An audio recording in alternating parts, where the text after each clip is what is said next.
Okay, thank you. I want to welcome everybody to our meeting this morning. Again, we are virtual. So I want to remind everybody, and if you have not attended in the past, that when we have a vote, we will do a roll call so everybody will be included.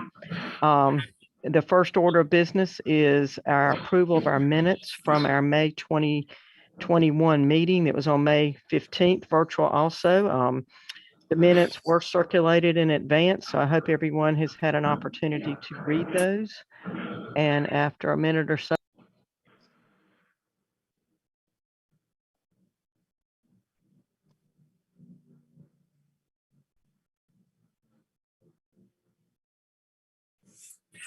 I think I got muted.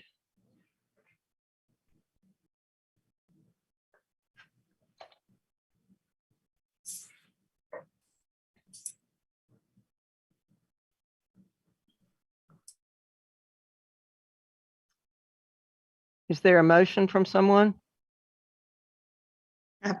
This is Dorothy, so move. Okay, Dorothy has made a motion to approve the minutes. Is there a second?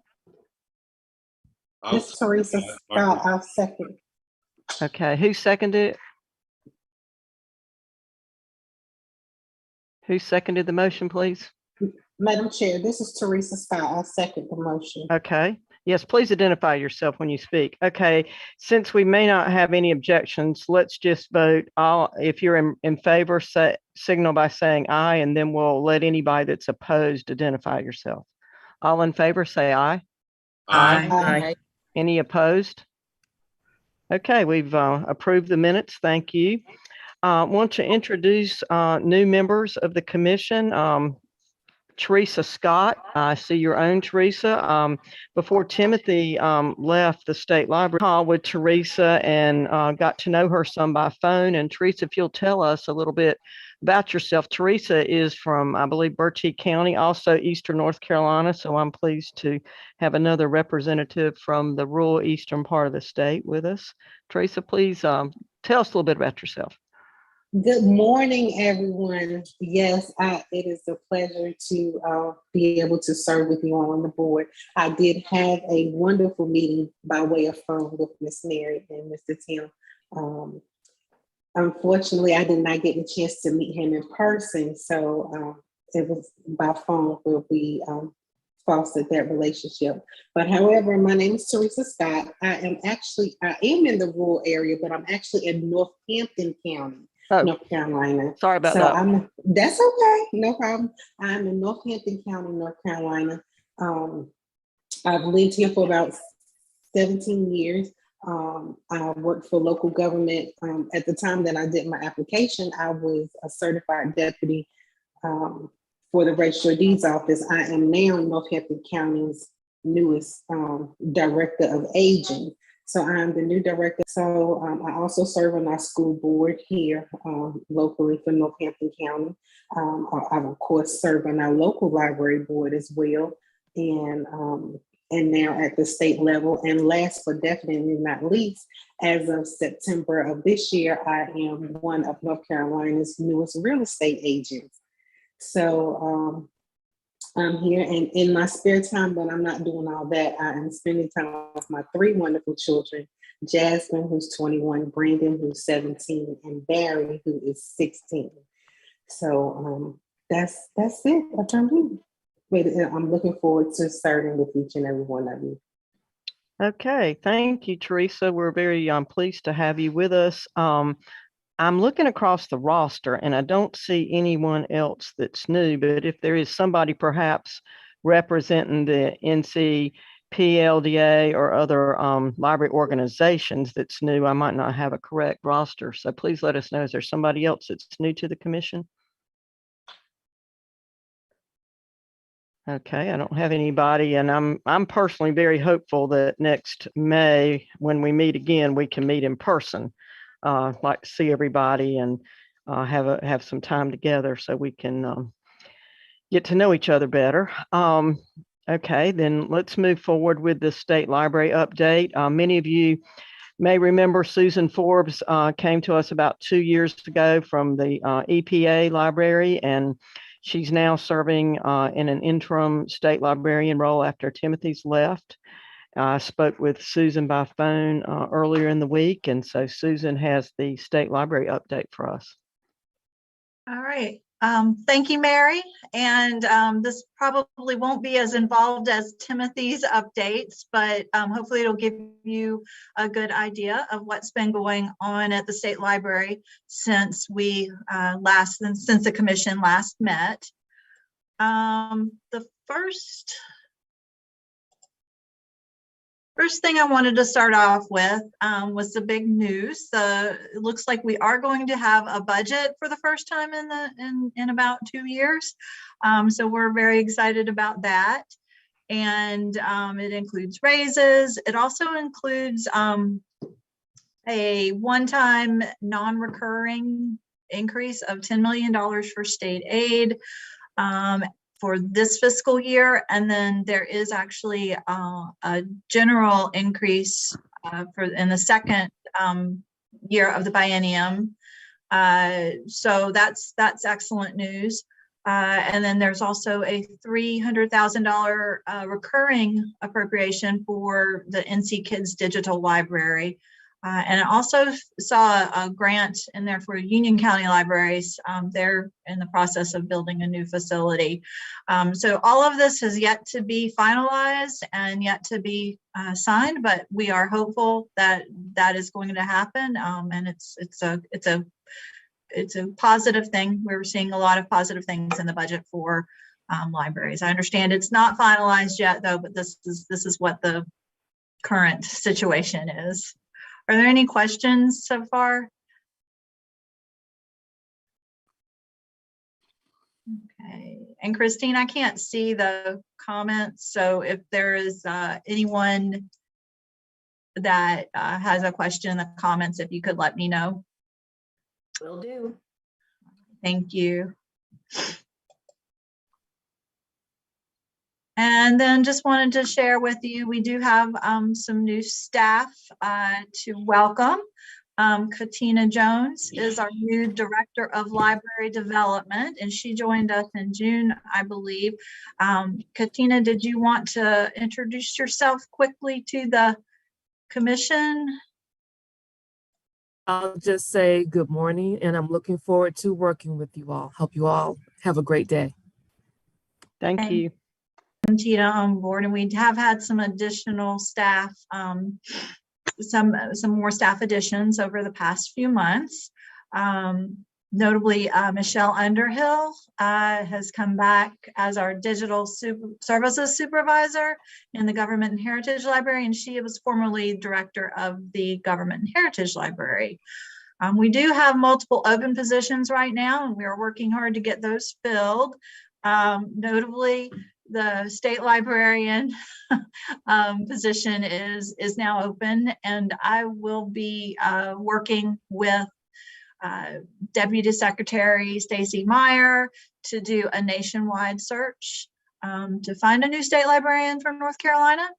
So hopefully we are going to get that posted soon and advertised widely, but it will be an extensive search, and hopefully it will go as quickly as these things can. Are there any questions about the interim while we don't have a state librarian, or how things will work? Or all right. I did want to give some updates on our equity, diversity, inclusion, and accessibility efforts. Last year, we did, put out a statement of our commitment to EDI, and just wanted to share some of the things that we have been working on to make some strides towards, improving equity and inclusion. We've offered quite a bit of continuing education training for our library leaders and library staff across the state. State library staff have attended multiple EDI education opportunities. We are advertising our job postings more broadly. We've added language to our job announcements to focus on our commitment to equity and inclusion. Our library development team is working on a racial equity toolkit to help educate our library staff throughout the state. And then we are also looking at our website and our communications and how we can improve accessibility there. And one thing we did recently was acquire Audioeye, which is an accessibility tool that actually finds, fixes, and monitors websites for accessibility and compliance issues. And it also has a little accessibility widget so that if you can customize the site to meet your individual accessibility needs. So we're really excited about getting that and that we were able to add that to our website. Are there any questions or comments? All right. All right, and just some updates from the different sections of the State Library. The Library for the Blind and Physically Handicapped, we have a lot of things, a lot of changes in the works right now. Resources outside of the United States. So it's an expansion of what they can provide to their patrons, and it helps out a lot with some foreign language materials. We also are working on some changes to the North Carolina Administrative Code and the statutes that will allow the library to expand their services to include those with reading and perceptual disabilities. So they're expanding their scope, and this is in line with the National Library Service for the Blind expansion of do you have anything to add there? Not at the moment, no. Okay. Are there any questions? All right. And then the State Library State Library of North Carolina's Government and Heritage Library, getting ready to purchase some additional content that we hope will be online in December, colonial records and Caribbean records. They had a very successful library card sign-up month, which included a successful outreach campaign to state employees. And we were able to get 450 brand new library cards issued to new patrons that didn't have one before. So that was really exciting. And then the staff has also presented nationally very recently through the American Library Association on the topic of vital records and statistics in the U.S. Yeah, I think Kelly is on the call. Is there anything you want to add, Kelly? Can you see me? Hi. Just to add that we have actually processed over 900 library card applications. So we are very excited, and we're hoping to reach more people because there's so much you can do with that card. So please let your patrons know it is a separate card from your library card, that they can definitely take advantage of Cardinal and all of our online resources that you can access remotely. All right, thank you. And then just some other programs that the State Library has offered over the last few months, just to give you an idea of the wide range. This list includes programs from the Library for the Blind and Physically Handicapped, Government and Heritage Library, and we also have had over 10 continuing education webinars and during summer through the end of the year. On various topics such as communication skills and cultural sensitivity. And those are all really well attended and helping our library community with their professional development. We are doing most everything online now. We're still on Zoom, but we are hoping to see some in-person workshops return in the spring of 2022. All right. And grants update, getting into the library development updates now. We have a lot going on with grants this year. We continue to offer continuing education grants for library staff throughout North Carolina. Those are awarded quarterly. Right now, we are in the midst of getting applications for Laundromat Family Literacy Center grants, and that's to support partnerships with libraries and the communities and through local laundromats. Those awards will be announced in January. There's also some things that are kind of outside of what we're normally seeing with all the federal COVID funds that are available now. The governor's emergency education relief fund, or the GEAR fund, and which is being administered through the Amanda Harris Task Force. The state library will be involved in this. We will be working with initially 3 libraries, Hope, Duplin, and Iredell counties, and they will be hiring digital navigators with these funds and ordering supplies and Chromebooks to increase digital literacy in their communities. We've also heard there's been a lot of,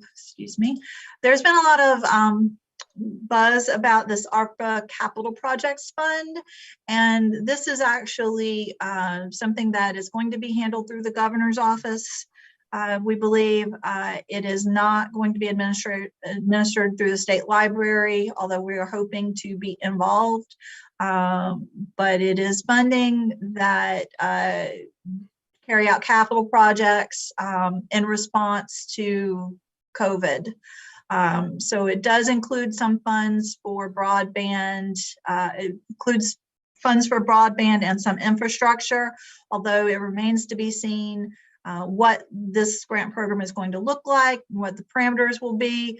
The states have until the end of the year to say they want to use the funds, and then have until late next year to actually come up with a plan. So it'll be a while before we see what's going to happen with this, but rest assured, we are keeping our eye on this. Are there any questions?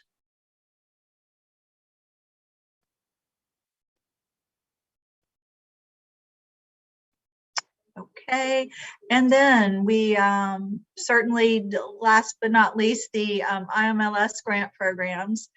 We are in the midst of the review season for that. We received 10 letters of intent for our LSTA project grants. The actual applications for project grants and easy grants are due March 1st.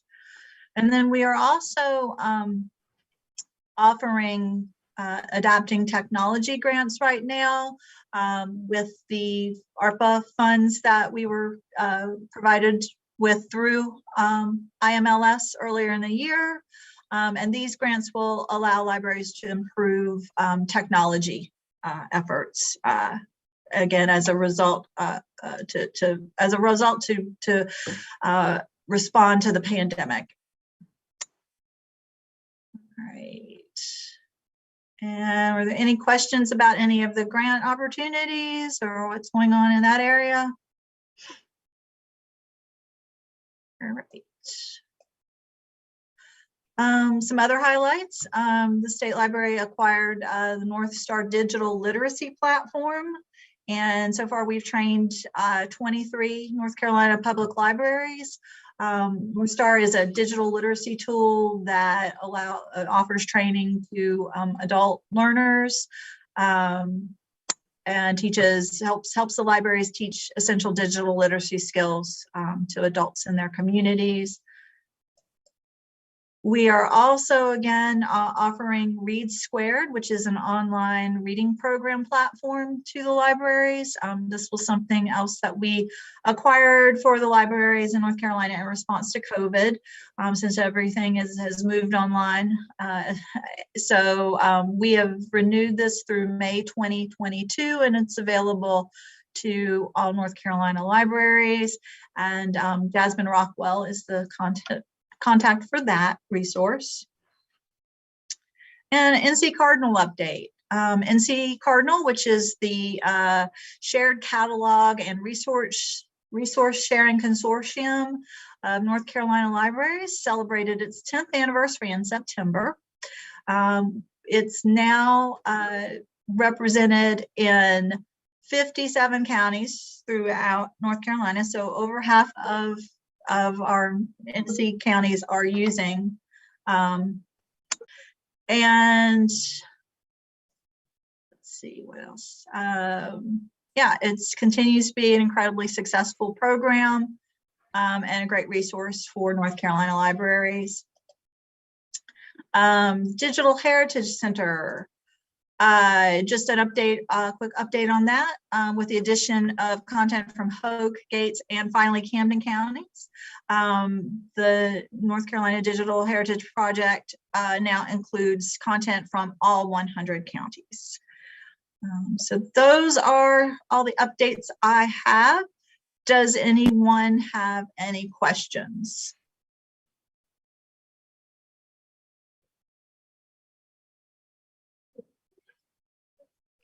Okay, thank you, Susan. If there are no questions, we'll move along in our agenda. I know Susan's got a lot going on in her role now. Thank you for all you're doing. The next item on our agenda is federal funding highlights. That's a big topic, I'm sure, right now. Catherine Prince is going to present that. She's our federal programs consultant. Thank you, Mary. Thanks, everybody, for having me. I did want to share a few quick updates with you. As Susan mentioned, we received our letters of intent, and we're in review season for those. So State Library staff and the LSTA Advisory Committee are currently reviewing those. But what is exciting about that is that this year we have implemented a grants management system. So I'll call it a GMS. And this allows us the ability to manage our grants from application all the way through the cycle of the grant to final reporting. And so far, the transition within the GMS, we've heard positive feedback on the usability of it. And reviewers have told me that the side-by-side evaluation tool that they're using to assess the LOIs that is built into the software is very easy to use. So I'm so excited to shift into using the GMS fully for the 2022-2023 fiscal year and to move away from the multitude of spreadsheets that we use to keep track of everything. So having everything in one software solution is really great for us. And another big project within the LSTA program is the evaluation of our 5-year plan. We have hired an independent consultant, and they are the Education Policy Institute at Carolina, also called EPIC. And they have, so far, they have held focus groups, interviews, and surveyed many stakeholders, including state library staff who manage our statewide projects, the LSTA Advisory Committee, library directors, grantee project managers, and as of this week, they're surveying patrons with the help of libraries from across the state. So their goal is to assess the progress with our 5-year plan, but also to determine the needs as we move into our next 5-year plan. And we're so excited to see the progress that we've made with our current plan, and we're excited to see where the future takes us. And the last topic that I wanted to take the opportunity to talk about is the Adapting Technology program that Susan briefly mentioned, and that is made possible through LSTA and the American Rescue Plan Act funding that we received earlier this year. And so this is our second funding opportunity with our ARPA funds, and we really wanted to focus on strengthening capacity at libraries. The COVID-19 pandemic has really demonstrated the critical need for equitable access to technology that cultivates learning within communities and reduces disparities to access to knowledge and resources.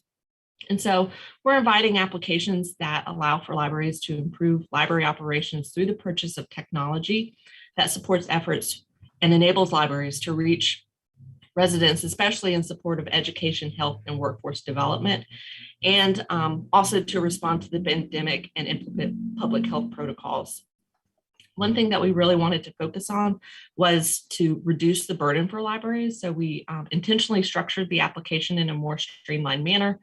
We know what the need is. The pandemic has shown it to us all. We know what it is.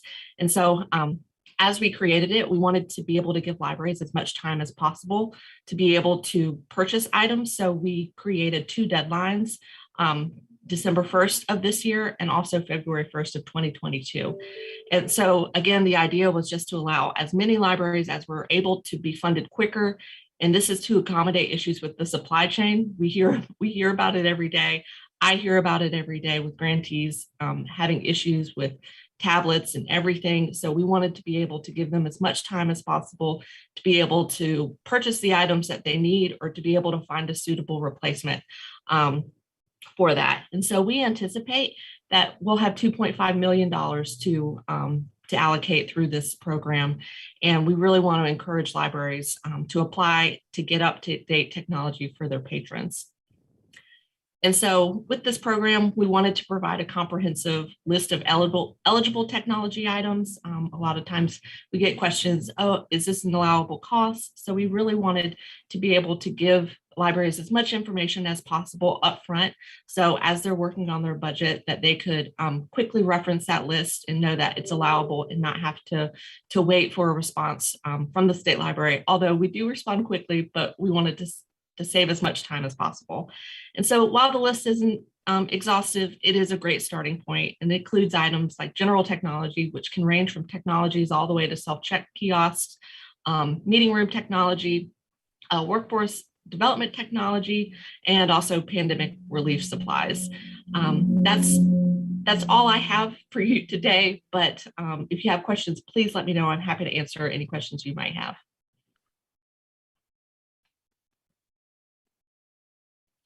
If there are no questions for Catherine, we appreciate your update, Catherine. A lot going on with the federal funding.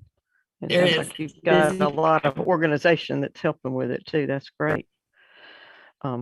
Okay, if there's no questions for Catherine, we're going to head to what I think is our biggest agenda item today is the public library standards.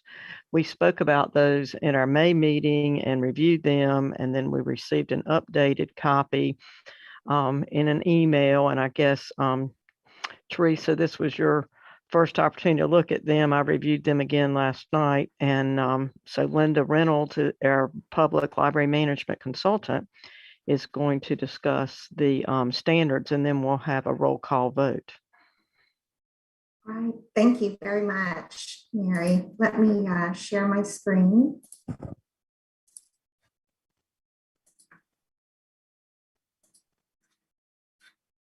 All right, I'm just going to give you a very brief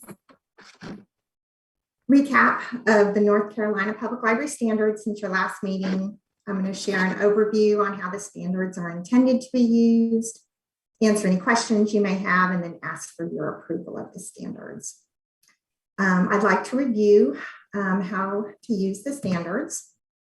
So on page 5, a particular note is the first statement, which says the North Carolina Public Library Standards are intended as suggested guidelines or best practices for local libraries and their governing authorities to self-assess their operations. So this is an important statement that we try to emphasize in multiple places throughout the document, and we will also stress this during the process of introducing and training for the standards. So the standards are organized into 5 categories, 5 operational areas subdivided into 18 standards. And each standard has a stated outcome and accompanying indicators. And the outcomes answer the question of why a library might follow or enact the various indicators. All the indicators, except for governance, are organized by 3 tiers of service: the essential, the enhanced, and the exemplary, with the understanding that every library is unique and that each library must make its own decisions about where to focus efforts. The indicators are designed to be ambitious yet achievable and allow a library to choose which indicators to meet. There's no requirement for a library to meet every indicator within a particular tier, but rather most of the indicators based on local library needs. And once the majority of indicators are met, the outcome can be realized for that tier level. The tiers are intended to be cumulative, so that a library striving for the exemplary tier will have met most of the essential and enhanced indicators. Additionally, a library may meet the enhanced or exemplary level for some outcomes, but not for others, depending on community focus and other factors. So the standards have been designed for use as a self-assessment tool to allow public libraries to conduct an assessment based on their library's unique community needs. To meet that end, the standards team is working with a vendor to create a tool that will provide the mechanism for libraries to self-assess each indicator and identify the tier level for which the outcome is realized.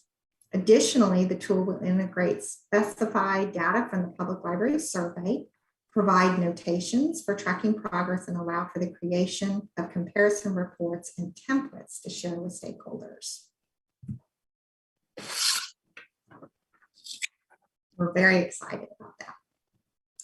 So after I answer any questions you may have, I'm going to seek your approval for the North Carolina Public Library Standards, but I just wanted to share some other steps that we're working on.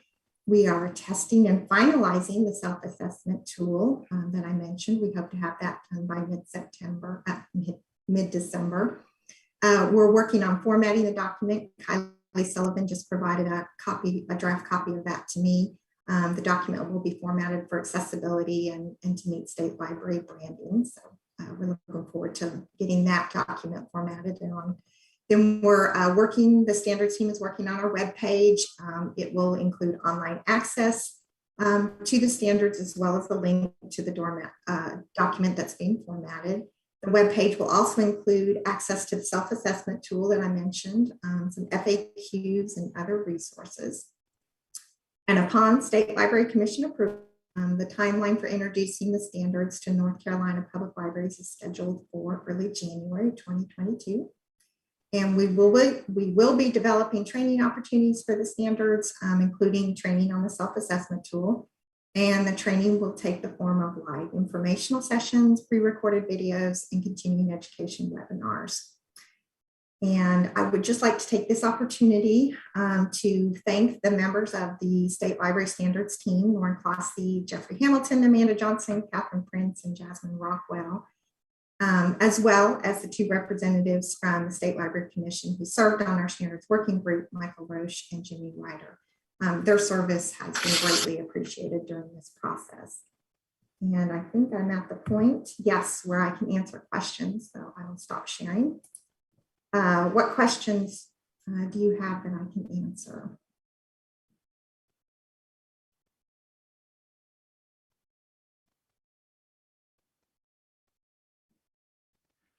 Teresa, since you were not on the call in May, do you have any questions? It's quite an extensive, impressive document. It is. No, I don't have any at this time. I'm sure we all that are in the local communities were going through our libraries and trying to decide where we fall in here. I'm thinking mine was toward the higher end of the spectrum. I hope so.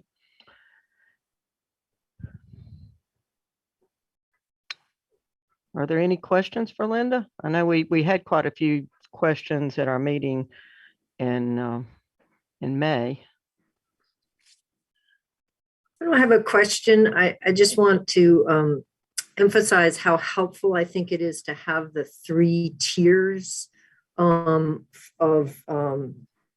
the ability for a library to grow, have some basic standards, and then have those 3 different levels. That can be really challenging for some library systems. So it's really nice to not have it all or nothing, to have those gradations in there. So I appreciate that implementation in this set of standards. Thank you, Karen. This is Michael Roach. Yeah, it's there. I'd just like to agree with Karen's assessment and also to say that was a good job that Linda and all the team worked on, especially the tool that they're developing. I do want to recognize Michael and I believe Jimmy Ryder were on the committee. So I appreciate them with all their tenure and experience helping out. Yes.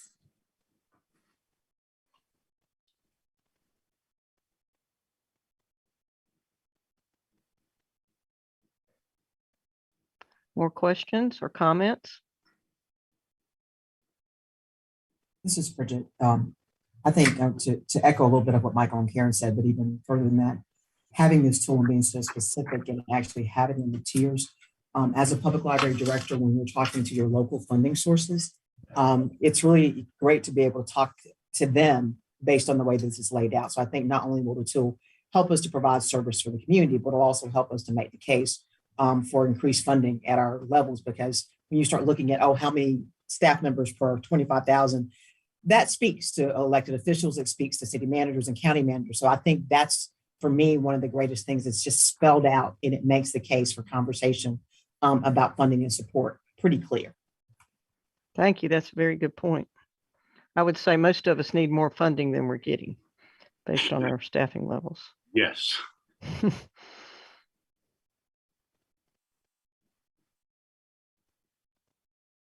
Linda, once this is approved, what's the plan for distribution, and how soon might the assessment tool become available to go with the standards? So we're currently working with our vendor, which is Counting Opinions, and they're creating the tool for us, which will look similar to the public library survey. It's LibPass for those directors that are used to seeing that. We're hoping to hear back from the vendor soon, and then we'll test it and make sure that it's meeting all of the requirements that we ask. So we hope to actually have the tool ready by mid-December. Again, the team's working on the website. We hope to have that up and ready by mid-December, but that's kind of will be sort of a soft launch. It'll be after the first of the year, because I didn't want to introduce this, right before the holidays or anything. So after the first of the year is when I'll work with the state library communications team and we'll get an announcement out there. And then we'll also, I'm working with Lauren Clossy to get some videos put together to introduce the standards. So, and we'll be, like I mentioned, we'll have some training opportunities and things like that available. So I would say hopefully by early January, you'll kind of see that full blast that will go out that will talk about the standards. And we'll still have the ability for people to provide feedback and ask questions and let us know how they're using the standards. But so that's kind of our tentative timeline that we're working on. Thanks. And any thought given to developing, as you're developing the videos, you're talking about it from this perspective of library staff, but has there been a consideration of almost like an infomercial kind of thing that we could use with elected officials that talks about the importance of this tool and what it does? Is that something you all have considered? That is something that we've been talking about. Actually, what we're hoping is that we can sort of get some of the libraries to start using this tool, specifically some of the library directors. And we'd almost like for you all to be the ones, that can talk about, because you're the ones that are going to be using the tool, talking to your funders. So we'd like to have some of you who use the tool, we could create those videos and have you all share, where you've used the tools, how the tools have been useful to you, success stories, things like that. So those things will come. Our goal is to not let this just be something that sits on your shelf. We want to continually remind people that these standards are out there. So as we're developing continuing education topics for future, we'll let people know when we address a topic that, this is included in the standards, don't forget the standards. I'm hoping with the communications team, we can get, social media posts and other announcements that we can just continually get things out there. And then, as I said, after the libraries start using them, then we want to cycle back and say, okay, how did you use them? How were they effective? And have you help us create such infomercials like that. So suggestion is not an or, but an and. I would suggest that you consider starting out with the baseline infomercial and then have our testimonials to build onto that. But I think that if you have the baseline, because as we're showing it, like I said, this is what we're working on. Like even introducing it as a tool to our elected bodies in that thing of what it's designed to do, and then being able to speak to that and do the testimonials after. So I think it's not an or, it's an and for the best utilization of what you put together. Yes, Yes, thank you. Great. I think that would be really, really helpful. Yeah, I will certainly be reaching out to our working group as well as those of you on the State Library Commission to kind of help us develop how we'll introduce those to our funders and stakeholders.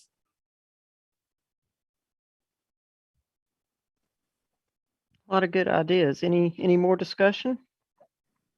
Input's good.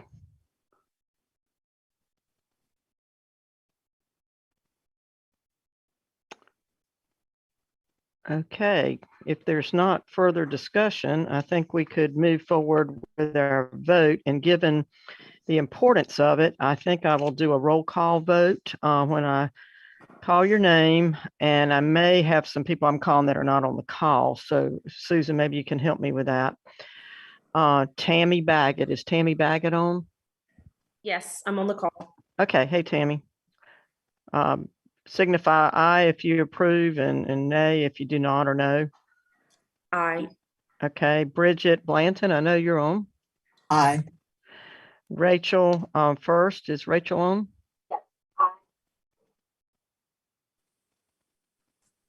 Don't hear Rachel on. Okay, Leanne Mitten, is Leanne still on? Rachel, I think I was muted. Aye. Oh, sorry, Rachel, hey. Okay, thank you. Leanne Mitten, is Leanne on? Yes, I'm here. Okay. Aye. Yes. Okay, Barbara. Okay, thank you, Barbara Pendry. Aye. Okay, thank you. Dorothy Rapp. Approved.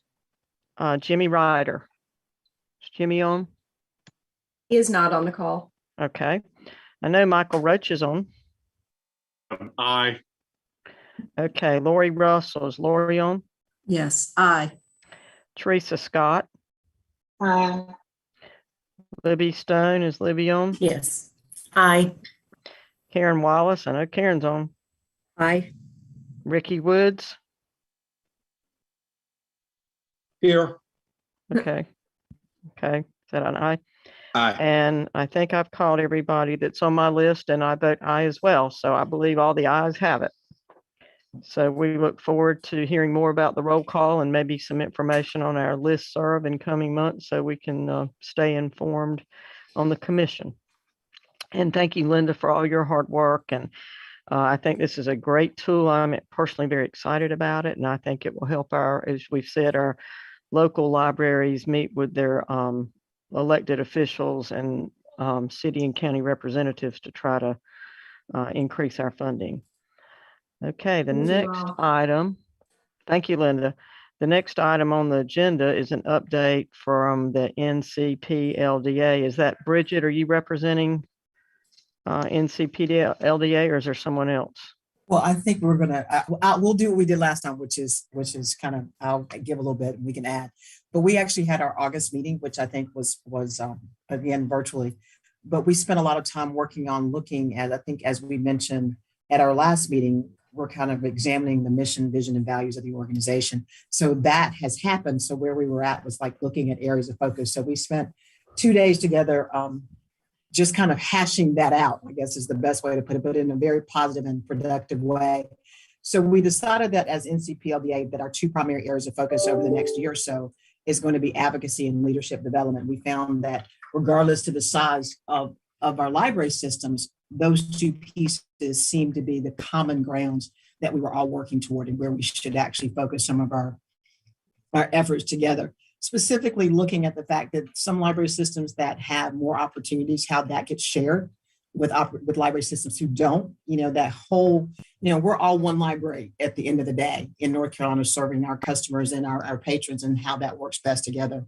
And then the advocacy piece, and we see that now even with looking at, okay, great, there's $10 million coming now, but that's non-recurring. How do we lift public libraries up so that funding continues? So we have to work better together to do that and do that as a collective effort. So those were the 2 areas of focus.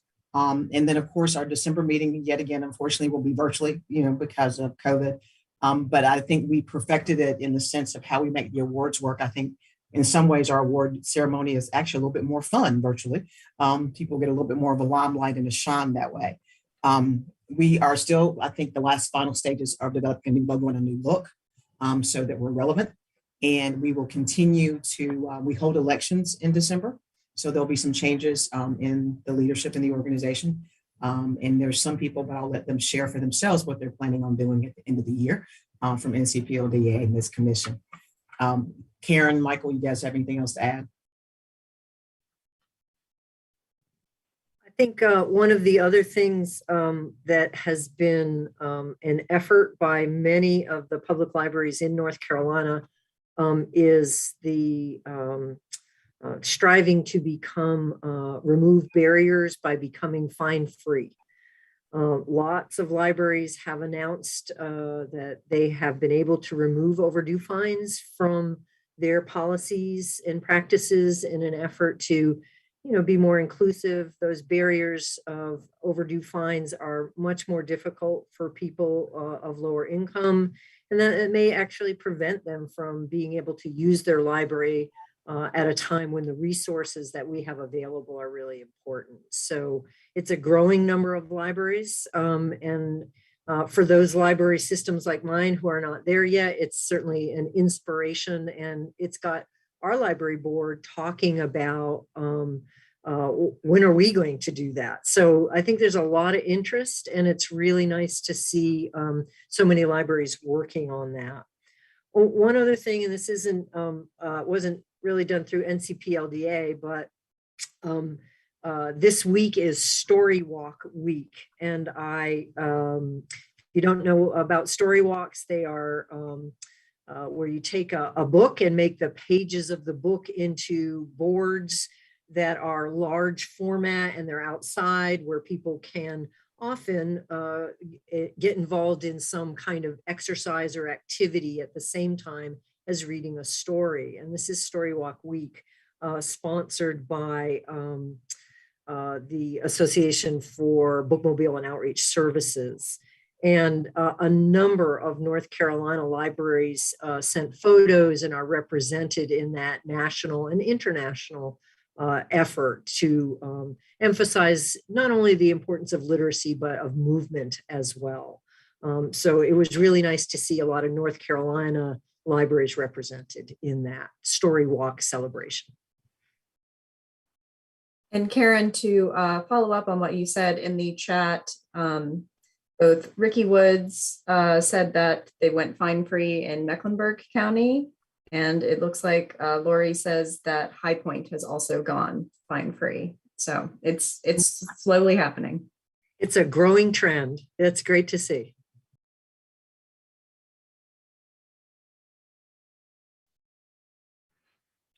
I think we've done that in Wayne County too. So and speaking as someone who had a $7 fine one time, that is, I think, good to do that. Not for me, but for the general public.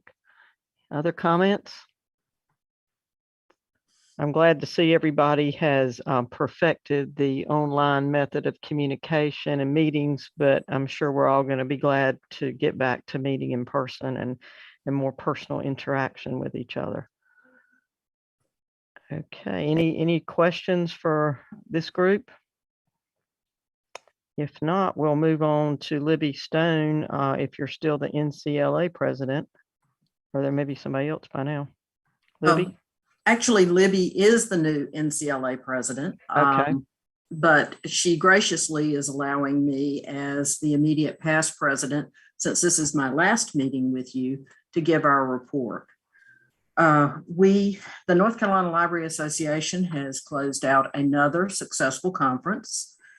We did a hybrid conference this year. We actually had some in person, majority were online. We had about 600 people register for our conference, and we ended up with about 50 to 100 each day in person. So we counted that a huge success in this time of COVID. NCLA has moved to simple lists. We followed behind the state library and moved to simple lists for our listserv. That transition happened Monday, so we're still learning as we go on that, but so far it seems like everything is going well. We will have a Leadership Institute in person in 2022 in the fall of this year. We're looking forward to that as well. And as I mentioned, we do have new officers. Libby Stone has moved to NCLA president. As I said, I have moved to the immediate past president's position, and Dawn Brand is our new vice president. So she will join you at your May meeting. NCLA also is very concerned with advocacy and leadership. As I said, we're offering our Leadership Institute again in 2022. We had to skip 2020. And we have instituted a new section for NCLA that is geared solely towards advocacy. So if any of you would like to check that out, please look at our website. And I think that is pretty much everything that we have going on at the moment. Libby, is there anything that I missed? No, thank you, Lori. We appreciate you giving this report, and all is I'm just getting ready to get started in January. I will make the comment. I hope you all enjoy Simple Lists. We've really enjoyed working with them. Their customer support is wonderful. They're very quick to answer, and they will help you work through anything. So good luck with that. Thank you. Thank you for your report, Lori, and we look forward to hearing more about your organization at our next meeting. On our agenda now is new business. I'm not certain that we have any, but I do want to acknowledge those who have served on the commission and will be rolling off. Lori, by virtue of her office, is rolling off the commission. And am I correct, Michael Roach, that you are retiring soon? Is that what Timothy told me? Well, he did not lie to you. After 40 years in government and 33 years in Rockingham County and 12 years as director, in September, mid-September, my wife walked up to me and says, you ought to go ahead and retire. And I started the process the very next day. So, well, all I'd like to say is it's been a great pleasure and privilege to work with the State Library, because I've worked with the State Library for 33 years now, different people in different positions and stuff like that. And they've always been really great to work with. And NCPLDA, when I first became director, I went, eh. And after about a year, I was an active member in NCPLDA, and they're a very, very good organization that's doing very, very good work and has had great leaders. And all I want to say is, I'm sorry to go, but I'm so looking forward to it. When's your retirement date, Michael? It sounds like you have one. 12/31. It's coming up. Not long. That door's not going to swing fast to catch me. I'm going to be out of it so quickly. It'd be. Well, we hope you have a enjoyable time in your retirement, and appreciate all you've done. You've helped on several committees with the State Library, and all your experience has been very helpful to those of us who are not professional librarians. So we appreciate everything you've done. Has anybody else got an impending retirement? I don't think Timothy told me of any others. And several of us were reappointed to the commission. I was, Tammy Baggett. I think that's, and Teresa was new, and the rest of you are still in the middle of your term. So we should all be, I think, still here at the May meeting in 2022, and we'll get that scheduled. And I do again want to appreciate all Susan's doing in an interim role. I know that's a big step up to have that, and I think she's doing quite capable a job, and we appreciate all she's doing. And please let us know how we can be helpful, Susan. Thank you, and I will definitely keep that in mind. And if there's anything that I can help anyone with, please let me know. And I did want to, just on behalf of the State Library, extend our gratitude to Michael and Lori for your service on the commission. Yes, thank you to both of you. You've been very helpful. Okay, if there are no other items of business, I guess we can adjourn actually an hour early, and we won't be this quick, I can assure you, when we're in person. I think we'll have presentations from the state library and tours and things that we have not been able to do for almost 2 years now. So hopefully that will be coming up. And our big item today was the approval of the library standards, and we look forward to more communication about the rollout of the standards, maybe through our listserv, so the commission can stay informed. And Susan, maybe what you can do is send out the list of the commission members and your contact information in case anybody has any questions for you in the interim period before we meet again. Certainly. Okay, and keep us updated. We like to keep informed about what's happening at the state library. I will actually be reaching out to all the commission members just to update contact information. So once I have completed that, I will send out a new roster to everyone, so you all will have that. Thank you, Christine. Christine does a great job of keeping us on point and informed. And I believe I saw that your office manager position that was filled previously by Dennis is open. Is that correct? So I'm sure you're missing him, Christine. You and he did a good job together. He's still with us. He's still with us until the end of the month. So we're trying not to think about that too much. Oh, okay. Yeah, don't think about that, because I know Dennis did a great job and had been there for a while. Yes, he's not going far though. He's actually accepted a position with our procurement office. So he's just going upstairs, and he will still be working with the state library. Great. Great. So He'll still be working for us. Good. I'm glad to know like to that. remind him. I was concerned when I saw that. Y'all have got a lot of transition going on right now, but you're very capable. Okay. Any other comments, questions? Get into the holiday season. I hope everybody has a wonderful Thanksgiving, a safe Thanksgiving, and a Christmas season, and a happy New Year. And we look forward to working more as a commission in 2022. All right. Thank you, everybody. Appreciate your time today, and have a good holiday season. See ya. Bye. I wish I could wave. I don't have a camera. All right. Thank you. Bye. Thank you all. Bye, everyone. Have a Enjoy great the pretty Thanksgiving. weather.